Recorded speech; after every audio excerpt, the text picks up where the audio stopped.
Run that up, yeah. Welcome back to episode 2 of the X's and O's podcast. I go by Obvi. I'm here with the most negative Raider fan in the world, and I'm also here with our mascot, Tink. We got a request from a friend of mine. He goes by the Raider Dad on Twitter. Been a Raider fan his whole life. I've watched many, many games with him. He's an excellent fan. He is a very pessimistic Raider fan, but because he's gone through the same depression that we have with being Raiders fans, we've watched a lot of close ones at the stadium together, at O.co together. But he wanted me to change your name to the most realistic Raider fan. And I can live with that. Yeah, we'll slide with that for a couple of weeks, and maybe we go depending on how high we go. Maybe I can change you back. Maybe we can keep you there, and then if you become negative, we'll slide you back to the most negative. It suits me better in real life. I'm a positive person. You are very, very, very positive. You are. I'll give you that. So I'm going to ask you just a couple of things just to get it out of the way. Okay. We didn't cover week 1. And I almost felt that's a good thing, because week 1 kind of gave me a little bit of a heartache. Quite literally had a little bit of anxiety. I was like sitting there trying to take deep breaths, like watching certain mistakes in that game. And of course, listening to the Chargers and Harbaugh, it always hurts deeper than usual. But I will say that after the week 2 win, the comeback victory, I regained my extreme optimism. As you guys know, I'm a little bit of a delusional Raider fan, but it's for good purpose. How did you feel after week 1? We didn't get to watch the game together, but where were you, and how did you feel? How did you feel in the moment after week 1? So as you guys know, we are artists. I had a show in Japan, and it was 5 a.m. in the morning. And I woke up. Actually, I didn't wake up. I stayed up the entire night because I couldn't go to sleep. I had too much adrenaline. It's the first game of the season. I'm in Japan. I'm watching the game on my phone. We got some janky Wi-Fi. We're ready to go. And they came out fucking flat, and I was sick because we, as every fan, we have the anticipation from April, from draft day all the way through the summer, everything Right. We're hearing about who's heating up in camp. Yeah. So to watch that week 1 all the way over there at 5 in the morning, I was texting you during the game. You were here on normal time. It was very disheartening. Well, let's clarify that we came out flat on offense. We came out flat on offense. Yeah, I never Defense, we were dominant. Defense has been dominant all the way trailing back to last year. So let me clarify. We were flat on offense. And holding Herbert to under 160 yards passing. Yeah, it was a win in 40-something yards rushing in the first half. Yeah, should have won the game. Definitely a beat ourselves situation. But overall, you kind of felt disappointed. I felt disappointed after all the hype. Yeah, and I'm glad that we didn't do the episode right after that, because I couldn't feel more elated after week 2, because we went to Baltimore. And not only did we win, we had like the first comeback in the fourth quarter, 49 games? That's bro. Like a lifetime, my niggas. That's dating back like to the 70s. 49 straight. So we had never that's seen insane. anything like that. I'm used to the Raiders getting to the fourth quarter, and it's chalk, brother, if we're down 10. Yeah, you might as well start looking for your next parlay, brother. That's the absolute truth, is that, when you get – because I'm not going to sit here and lie, like I'm trying to be more honest about like – how I truly feel, instead of being like, oh, it's going to be all right, guys. I was coming for Gardner's head in the second game. Even you were trying to keep me positive. I was trying to keep you positive, and I was that like, was a good... coming for his head. Aiden wouldn't do this. We need a quarterback. We need all this. And then our boy Max, the Condor, my guy. I have to say this about Max. I've switched my jersey for the first time in my Raider life. I've been wearing Charles Woodson for my entire life. My entire life, I've been wearing a Charles Woodson jersey. And before that, maybe a couple, like I had like a Biletnikoff, or I had I think a Jeff Hostetler jersey. I had a Napoleon Kaufman jersey. But Facts. When I became, a teenager and started to become, a student of the game and things like that, I haven't changed out of that Charles Woodson jersey. I'm in a Max Crosby jersey, have been for the past 2 seasons. But when he came up to Gardner, he grabbed him by his chest. Yeah, bro. And he, because at that moment, I'm sure me and you were texting, we were cussing, we were pissed. Bro. I was in the headspace that Max was. I was like, grab that man by the chest, because you'd be a fool to think that Gardner doesn't actually have capability. Now, I've seen him perform at a high level before. Yeah. I've seen him perform at a medium level, which is like where you always want a quarterback to be. You never want them playing below. Yeah. He's had that first like game and a half. He was playing like very timid. Very timid. We were in that like let's draft a quarterback mode. But then my man came out, fired on him, bro. That drive, that smooth criminal catch that Devontae made, God. that pinpoint accuracy. That accuracy. There was like, another one on the sidelines that was over the top of his shoulder. There was the post that he threw on like 3rd and 18 or something like that. Brother. There was the completion to Myers that was super key on that drive. Yeah. There was the touchdown to Devontae that he can only put it in a spot that Devontae can catch it. Those things right there is what I was talking about before the season started, where I'm like, I think Gardner can be the guy, and it can be a guy for an affordable price. Everybody wants to just grab a guy and not have to like wait for the rookie development and all the things that come with those things, because not everybody's as blessed as the Packers or the Chiefs or quarterbacks that kind of sat behind others. Because what did Aaron Rodgers sat behind Favre? Brady sat behind Bledsoe. Mahomes sat behind Alex Smith. Sat behind Alex Smith. Facts. They all got a lot of experience in that, right? And I'm so happy to see Gardner have a great game. I'm so happy to beat the Ravens. Ravens are a great team, as we all know, no matter what their record is, no matter what their pass defense is ranked right now. They are a good team. That's the reigning MVP. And so I am looking forward to tomorrow. Because let me ask you, I was about to say, let me get into it because, like we always say, guys, this isn't a podcast. This is therapy for all Raider fans Raider out there. therapy. You know what I'm saying? Raider therapy therapy doesn't have to be a negative connotation. Come with negative connotation. It could be a place to get out the happy thoughts. So with that being said, we have the Panthers on the horizon tomorrow. And as a Raider fan, you are, at this point, built in with a little bit of natural PTSD. Yeah, absolutely. So as we approach the Panthers, they come in this week. They just benched their new star young quarterback, and they're bringing in a person from our past who has beat us every time he's played us. And for some reason, I don't understand. We're talking about the Red Rocket, Andy Dalton.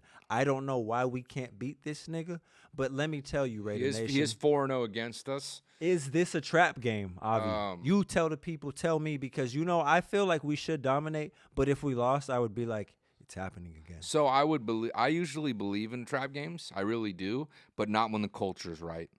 So after 49 losses in a row with down 10 in the fourth quarter, coming back and winning that game against the Ravens, I seen a culture shift. And I think all of Raider Nation did. My dad is a lot like you, very realistic Raider fan. He seen the shift. He talked about the shift on the phone with me because I have a phone call with him, good or bad, every time after every game. And he kind of centers me out whenever I'm either too high or too low. But I don't believe in trap games with a culture shift. I really don't. And if we want to get like the reason why we should win this game is not only do we have a better roster, but we have a secret weapon over on our coaching staff in Marvin Lewis, who had coached the Red Rifle and Andy Dalton in his coaching, because you have to know a quarterback a little bit. We don't have tape on him this year, but we do have a coach that knows his ins and his outs. It's not like all of a sudden Andy Dalton has just like morphed into this insane different version of himself. So I expect to go out there and win the game tomorrow. And I don't care how we win it. I just want to win it. Everybody wants to be on, on Twitter and everything else and be like, we need to dominate this team. Everybody wants to dominate everybody, but this is any given Sunday. It's a game of inches. Dalton is not a throwaway quarterback. Yeah. He's definitely can throw the ball downfield better than Bryce Young can on this specific team. But I will say I expect to win. We expected to win that Chargers game. We talked about it on the podcast episode 1. And you know what? You expected to lose the second game. So, I did. So that teaches you what happens when you have expectations. So how about this? No, I don't believe in a trap game. I don't have expectations other than thinking and knowing we should win the game tomorrow because of the culture shift. So that's all I'll say about the trap game. I don't believe in it. I don't think it's going to happen. It's the home opener. Go out there, play with pride, with poise, bring back the commitment to excellence. Be loud, be crazy, play with anger, and go get the dub. And I agree with what you're saying. Everything you just said. I'll give you quick 2 seconds on it.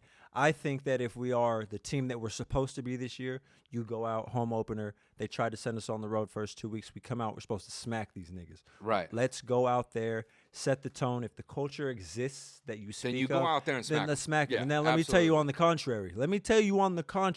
Because in any given Sunday, anything can happen. If we lose that game, we're not going to the playoffs because that means the culture is not there. These niggas are still riding, and I don't want to be an extremist. I don't mean to be an extremist. That's but pretty extreme. But it matters. It because matters. we're at the winnable part of our schedule. That's what I'm saying. You have to snatch these wins up when Joe Burrow's out here looking like whatever. I'm not going to say they're not going to the playoffs without a win. That's but what I think. will say it will be foreshadowing. Honestly, if they don't win, I may cut it because I went and got this finished. I got my ink finished. I got my Al Davis. Take a look. This is the guy. We're in Al Davis shirt. Shout out Big Al, man. Who instilled so much into my family dynamic. All the Raider fans in my family, we have like one Niner fan who's dropped on his head.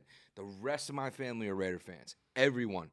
And that's the greatness that you always think about. You always want, you always chase as any player in any team. But the Raiders specifically have a culture. And still 3 Super Bowl wins. I've gone through the list with you. I've gone through the odds of how crazy it is to even have 3. Super Bowl. We are still in the top 7 of teams. I know. Maybe 6. So it is hard to go through 20 years of losing with a couple of playoff appearances and losses and things like that. And the things that I've seen. Not a win since middle school, brother. I get it, but I personally think there's a culture shift, and I do too. And a lot of the personalities that I follow, including Murph. Murph sees the shift too. Shout out, Big Murph. My dad sees the shift. Shout out, Pop. You see the shift.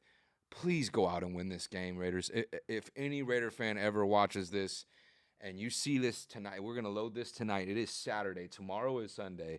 Please go out there and win. We need this as fans. We need this. We need to be up. We need to win these games. You don't get a lot of layups in this league, and that's one of them. So Coach said we had a good offensive practice, the best offensive practice of the year. And I heard that, and I didn't want to even bring that up because knowing that if these niggas don't do but they will. So they will. So let's let this is Raider therapy. Therefore, we go over the parts that make us sad.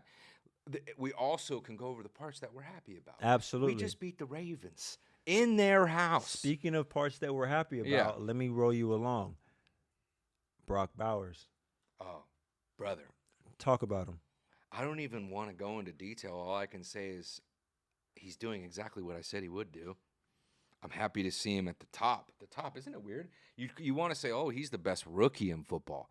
He's not only the best rookie in football. Right now, he's the best tight end in football. What is it, 15 catches? Most for a rookie in their first 2 games. Yeah, 15, right? They can't cover him. How many yards? 200 something? They can't. Should I give it a quick Go and give it a quick I should know this off my head. I'll let you know Brock Bowers is a weapon of mass destruction. I know it's 15 catches. They line him up. They can line him up at fullback. They can line him up at tight end. They can line him out by wide. They line him up in the slot. 156 yards, 15 catches, and I think he gets his first touchdown tomorrow. I think so, too. Yeah. The home opener. I think that Brock Bowers might be – I saw you say it earlier on the Raiders shorts that Brock Bowers might be the Raiders tight end in history. Oh, so I know it seems outlandish because – It sounds crazy. Because we've had some great tight ends. Yeah. But – you can foreshadow. But you can kind of see. You see sometimes it. You just feel you know when it's different. Given there's any horrendous things that happen like we've experienced with Henry Ruggs – and injuries and things like that. Like, I understand those can come in, but as of now, what I see is a guy that doesn't even look like a rookie. I see a guy that literally looks like he's been in the league for years. Facts. And wait till he learns how to play certain players and certain defenses that he's going to see sitting every year. Sitting in zones. And our pocket has been kind of iffy, and you know what Gardner has done with that iffy pocket when they start to get him more time because Jackson Powers is healthy. He's going to play tomorrow. When we start to get him more time, I believe that you're going to see even more insanity from Brock Bowers, Devontae, Trey Tucker will get going. Maybe even Michael Mayer will get going. I'm hoping that he does because he's still a solid tight end. And of course, Jacoby Myers is always going to be there as a solid part of our offense. But I hope to see that tomorrow. Brock, you're amazing. When I knew he was different was this past week, because it's one thing to get split out there and they put a linebacker on you. Yeah. But when they put the niggas on you, Yeah. and you're getting loose, brother. Yeah. They put their nickel cornerback on him, and he couldn't do a thing with him. That's when I was Yeah, like, you're okay, like, this guy might be the best, wait. because honestly, you might even be able to, and I'm sure that they've already have packages. You might be able to have this guy at receiver sometimes. Yeah. And Michael Mayer can be your tight end. Facts. Like I don't, because he's such a mismatch that you almost might maybe want to keep him at tight end, just for the mismatching purposes. But you can line him up at receiver Anywhere. I'm pretty sure he did that in college. I'm not the biggest college guy. I started to over the last. I remember when he was a freshman, bro. Yeah, His first game on national TV, he had a 70-yard touchdown. I said, wait, what? I was like, when can we draft this guy? I found out he was a freshman at the time, brother, a true freshman. You know what I'm saying? So he was already out the gate. I gotta start paying a little more attention to college, just for not only for the podcast purposes, just for the love of the game. It's a different game, but just for the love of the game. But it's hard because I'm so obsessed with the NFL that it's hard to give my energy to two different things, because during basketball season I also give a lot of energy to the Warriors. No, absolutely. But that being said, Brock, you're amazing. I'm looking forward to now him. With the good comes the bad. Yeah. We lost a player that's significant to us this week. So give me a quick excerpt on what Malcolm Kuntz loss means to the Raiders going forward, and do you think there's a player that might step up in his absence? Ferrari, Gainer. Maybe they can, because he's a linebacker, but maybe they can put him down on the edge. I could be wrong. I just pray to God that Cleveland Farrell 2.0 can step up, because I'm not going to – it's like what you did to Josh when you were calling him by his number, Josh Jacobs. Yeah, I was upset. He stepped it up. Josh, if you ever see this, I was upset, dog, but we love you. Until Tyree can maybe have a back-to-back sack game, I can't give him the confidence, because I do believe, after the stuff I've seen that he did in college, I believe that his injury is a tough one to come back from, as far as like right away. Some foot shit. The foot stuff is really difficult, but it's tricky. I do believe he has the build, the strength to be a great defensive end, and I'm hoping that Tyree can step up, because I do believe he's got it in him. And that's where a slight bit of delusion comes in, but he started to shape up when they moved him inside last year. He started to shape up a little bit. So it's not like I'm insane, but I think that losing Malcolm hurts more than the world puts on it, and more than what, because all Raider Nation knows how valuable he is, how pivotal he could have been for the defensive line this year, because it's like having like it's just Wilkins having on another side. guy, it's having another Max, another guy that can win one-on-one. Yeah, right. And so losing him was tough. I hope he heals quickly. Malcolm, we love you. I know it's your contract year, but keep your head up. You're going to come back with a vengeance, and hopefully come back as a Raider. Hopefully we can sign you up, and we can see you and Max paired up for many years to come. But I'm hoping that our boy steps up. I'm hoping that Tyree steps up. I'm expecting Tyree to step up. This is his chance. We've all been critical of him as of yet. It's tough with draft positions. You know what I'm saying? He didn't say, hey, draft me here. This is where he was drafted. So he has to live up to the expectation by default. So Is it possible to move Gainer down on the line? Like, I'm like reading stuff on Twitter, like it's time for him to step up, but he's a linebacker. I think they might be saying in the absence of Divine more so. I get what you're saying. Yeah, I think Masterson is starting in his place, but I think they're going to try and rotate him in. Yeah, because I'm thinking, how can we move him down? Because he's got, because Khalil played linebacker and end. This guy, so it's up to Tyree. He's built like a fucking cyborg. It's time for him to. I believe he's going to step up. And I think he will. I think he will. He worked hard to get to where he's at. I don't doubt that he puts the work in. It's a tough position to play. Everybody doesn't walk in. You got like Max. Reggie White. Max is infectious, brother. No, yeah, facts. He went to the defensive end camp this summer. He worked with Max. So I think tomorrow he gets a sack. Yeah. Speaking of like infectious, I feel like Max's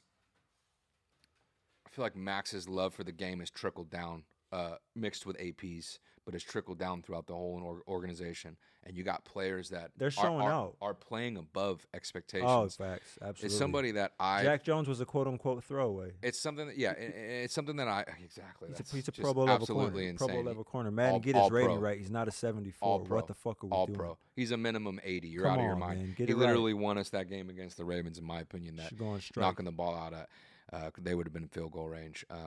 But let's get your opinion, because you always get my opinions. Okay. And I want to mix it up every now and then, because What do you want to know about? I want to see what you think about Robert Spillane. I remember when. Yeah, I know. That's why. This is one of the ones I called out. Yeah. When we signed him, I said he started for the Steelers, which is a historically great defense. He started for the Steelers towards the end of that season prior to coming over to Las Vegas.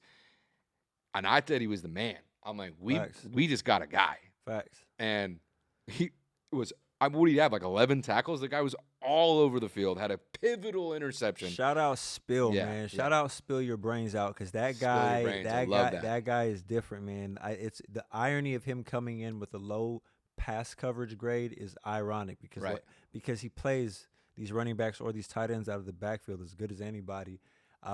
He's been a breath of fresh air. When we lost Denzel Perryman, I remember being frustrated. But he was a great tackle machine, but he can't cover like Spillane can. He flies to the ball no matter where it's at. He's somebody that they should definitely take care of in the offseason. He should be our middle linebacker. I would extend him now. If they do him now, go ahead and lock him up, because he's young. He's a Raider captain going forward. Anybody that can anchor the Steelers' defense, you know how they do with middle linebackers. So anybody that can anchor their defense, to be honest, to come over and elevate his game. I think that Spillane needs to be a Raider for the foreseeable future going forward. Lock him down, because he's one of the best linebackers in the league. Underrated. You called it from day one. My skepticism. I'm a day one caller. I did see the visor, and it gave me hope right away when I was like, oh wait, this nigga wearing a visor. You know what I'm saying? You know, white boys with a visor. It's different. When I seen that, I was like, hold on. I was like, wait a second. And then you got the one arm. I'm like, okay, you got the arm sleeve. Like, hold on, Spillane. And he's living up to. He's playing better than he dresses, and he dresses well. Yeah. I'm happy to have Spillane. What do you think about him? As you know, with all the ups and all the downs, and through the Raider therapy that we go through every year, it's nice to have a guy like Spillane, because you, as a fan, you chase players, you chase wanting players that give you the aura of what the Raiders were built on, which is hard nose, flying everywhere, physicality, cheating is encouraged. You know, that's rule number one. That was Madden's rule. And to be honest, having a Spillane is like having a Max behind a Max. And I feel the same way about Jack Jones. You got it's, and I don't want to call like people Maxes. Max is Max, Spillane is Spillane, Jack is Jack, they're all different. Epps They're all is different. Epps, Merrick is Merrick, Nate Hobbs, who's fucking dog. He's so good that he's off the radar. Let me say, best tackling nickelback in the league. God almighty, is he easily.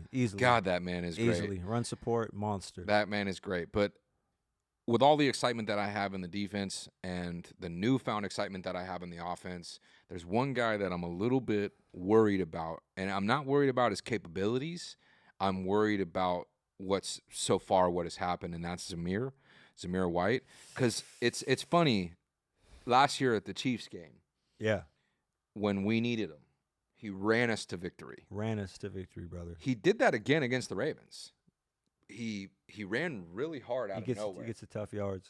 And that's where I look at him and I'm like, man, this guy can really do it if he gets going. I don't know if it's the zone, maybe throw in some power running. I'm not sure. It's like when you're not a coach or you're not on the side at practice with them, it's hard to know the inner workings of what. If the block wasn't there, if the zone block, and he read it or is his vision off a little bit, or like tough. What is it like? With running back is something that you can dust the rust off quick, and I believe and hope that Zamir can do that not only in the season but starting tomorrow. I do believe our mascot wants to sit with you. I do believe that Zamir has what it takes to be a true starting running back in the league, and I'm hoping that starts tomorrow. I'm a little bit worried about the first couple of games, but I think maybe I can be a little less worried and a little more optimistic in that regard, because I believe that Our offense is going to be a passing offense, which I really want. I know I would everybody love that. wants to establish the run, I have no but I desire to do absolutely love being a passing offense. Facts. That is quick. That is fast. That's how you win in this league. You do, obviously, everything complements each other. Yeah. You need a good running game. I'm not saying to abandon the run, but what I'm saying is maybe be such a passing threat that we can run all over you. Because there's opposites like the Chargers when we played against them week 1, they would not stop hitting the ball off. Yeah, they can't. And that is something that I don't want to do. I don't want to hand the ball off 30 times a game. It's just not the identity that I want the Raiders to have personally. This isn't 1976. Yeah, I'm good off that. I want to see Minshew slinging it. I want to see Adams happy. I want to see him stay a Raider. I want to go to the playoffs. I want to win a playoff game. I want 10 to 12 wins, and I'm not going to stop this podcast, my fanism, my optimism until that happens, because all of Raider Nation wants it. It's not like Raider fans sit here and be like, I want to be miserable. Nobody fucking wants to be miserable. And I've had a lot of fucking miserable Sundays.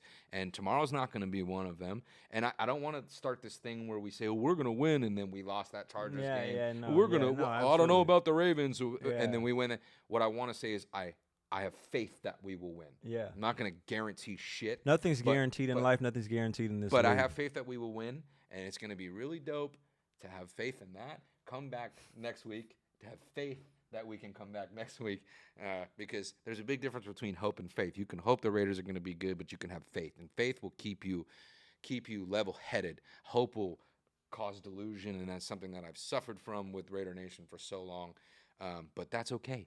We are 1-1. We just got off a great win. We're going to go into Las Vegas home opener tomorrow. We're going to play with aggression. We're going to play with poise, and we're going to play with pride. And we're going to go out there. We're going to do it the Raider fucking way. And they're going to make me proud that I just inked this shit in my skin forever. And we're going to make Al Davis proud. And we're going to make Mark up there proud. And we're going to keep AP as a coach. We don't want all these debacles, bro. I don't want to keep switching and trying over. I think I just want AP to be the guy, and let's fucking roll, man. I think tomorrow going into the game, the vibes are as high as they ever could be for the Raider Nation. Yeah, absolutely. Coming off a big Ravens win, we get coming into the home opener. We have a lot of stay high. Just looking down the road a little bit, we have a lot of winnable games coming up. Just off the top of my head, we have the Browns in Vegas. Steelers we have the Steelers. We have the Broncos, who we fucking own. Shout out to Sean Payton real quick for drafting Bo Nix. Thank you, my thank nigga. you, my brother. We really appreciate you. You thought you got a little Houdini you on us. thought you hit a lick on us. Good luck with that one, brother. Honestly, it's not like I like Sean to get on P. and badmouth shit, but I'm not at all. I'm gonna say this. Bro. I'm a Raider, so fuck the Broncos, fuck the Chargers, fuck the Chiefs, and a little side fuck the 49ers, because I'm a Raider fan and I grew up in the Bay Area. You didn't grow up in the Bay. No, I did not. So you don't know what it's like to grow up around the Niners, and they're obviously such a storied franchise and such a successful team over the last decade. They've competed and gone to, 3 Super Bowls now. So it's hard to be around all that winning and shit, and just the Raiders just going up and down and up and down. It's time that we get back. It's time that the NFL is a better place when the Raiders. Certain franchises carry the league, and the Raiders are one of them. That's not just for us, though. It's almost like the script that they talk about. They want us to be miserable, but I think they like AP. I think everyone loves an underdog story. Gardner is an underdog. AP is an underdog. The underdog is the people that you root for. You want to take down Goliath. The people need new heroes. We need new heroes, and I believe that this silver and black, this shield, everything that it represents is the way. It's the Raider way. It's how we're going to get back to glory. We're going to be so happy. We're going to be at the end of this season. We're going to win a playoff game. I feel like it's coming. So Everybody can feel the shift in the air. Yeah, you can feel the shift. You can feel it around Raider Nation. The NFL can feel it too. The Ravens felt it last week, and I think that the Panthers will feel it tomorrow. And the teams that come through Vegas won't be leaving happy, because right now there's this narrative that you can come to Vegas, you can bring your fans, you can fill out half the stadium. We have to do home silent counts. Over. That's about the shift. Tomorrow you'll see how blacked out it is. You want to fill the stands up, win. Yeah, and that's what we're going to do. There's a lot of Raider fans flying in tomorrow from other places. There's a lot of people going to be there. Win in front of them. We're going to win. We're going to beat Cleveland too. Give them a win. Beat the Masseuse. Yeah, we're going to go on a nice little winning streak. It's going to be nice. Why not be faithful? No, it's about to happen. I can see it. We can feel it. Sorry, not faithful. I don't want to say that shit. Why not have faith in our team? No, it's about to happen. Okay, that's what we're going to have. And honestly, with that being said, I think this is a good time to say goodbye to the viewers. Wish them well. Wish them a happy Sunday tomorrow. Hope your fantasy football teams do good. I hope your Raiders win. Our Raiders win. And I hope that we come back here next week and we're talking more positivity into our team because we deserve it. Raider Nation deserves it. The Raiders deserve it. The NFL deserves it. Make sure you guys please like and subscribe. Whoa, hit them with a like. We and are subscribe. on episode 2. Episode 2. We have shorts up. My name is Xavier Top Floor, and this is Obvi. This is the Raiders X and O's podcast. Raiders Therapy. Raiders Therapy. What are we calling this episode? Culture shift? Question mark. This is where it shifts. It is culture shift. This is the shift of the culture. Everybody can feel it.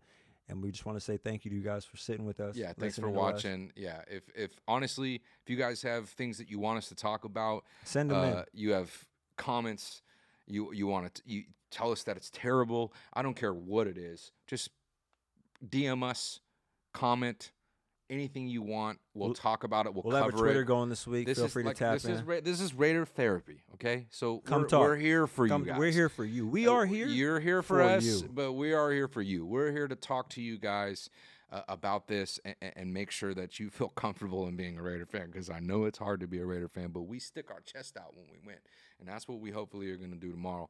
Thank you so much for tuning into this episode. We will see you next week. Shout out to Raider Rain for these Al Davis t-shirts. We will see you next week. Let's go get this victory. You ain't touching nothing that I do. I mean no disrespect.